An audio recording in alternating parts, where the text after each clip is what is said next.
So what's up mga kalapatids? Magandang hapon sa inyo lahat. Ito pa tayo ngayon sa ating loop.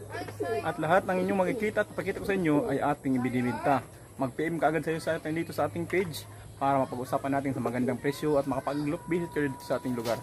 So tara, pakita ko sa inyo ating mga binibintang kalapati. May YB at may mga breeders. So ayan mga kalapatids. First bird. Ito mga kalapatids ay Florison.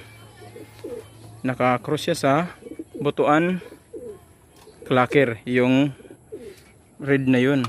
Ito naman Alphonse yan mga kalapatids. So ayan o, Alphonse, naka-cross siya ngayon sa Florison.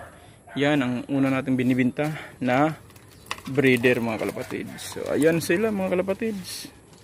Ayan o, itong hen Alphonse. Alphonse, ito naman Florison mga kalapatids. Ayan, second bird nating binibinta. Itong Jan Arden. Yun, Jan Arden yan mga kalapatids. At Jan Arden din yan. Magpili lang kayo kaagad dito sa atin para mapag-usapan natin sa magandang presyo. Ito mga kalapatids naman dito. Ayan o, Banlon hen. At itong kak naman ay Jan Arden.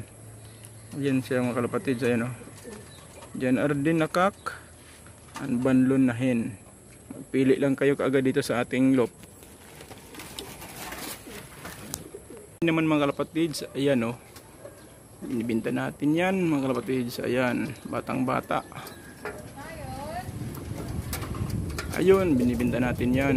Dalawang yun, pati ito dito sa baba ay ating binibinta. Ayan, yung recessive breed natin na nag-iisa ay atin rin yung binibinta. Pag-lupis lang kayo dito sa ating loop para makapili kayo ng magandang kalapati mga kalapatids. Ayan yung ating mga kalapati.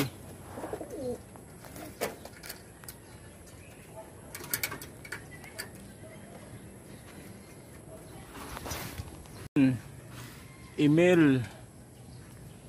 Tapos ayan. Sunod, breeder yun mga kapatids. Jansen, tapos Jan Arden. So magpili lang kayo sa ating mga breeders at mga YB. Marami tayong bibinta na hindi natin nakikita ngayon dito sa video. Kaya mas maganda na mag-PM kayo para makapunta kayo dito sa ating loop at makapag-loop visit kayo mga kalapatids. Yan, anak yan ng Jansen mga kalapatids. Ano magkakapatid sila dalawa.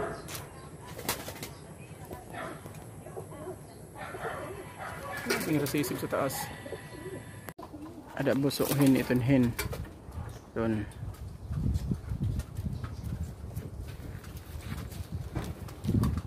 Jansen red itong siya. Hen.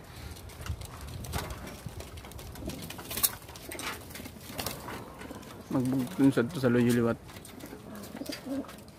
Ikaw adtoy mo on adi para sa rawang hen. Adi o.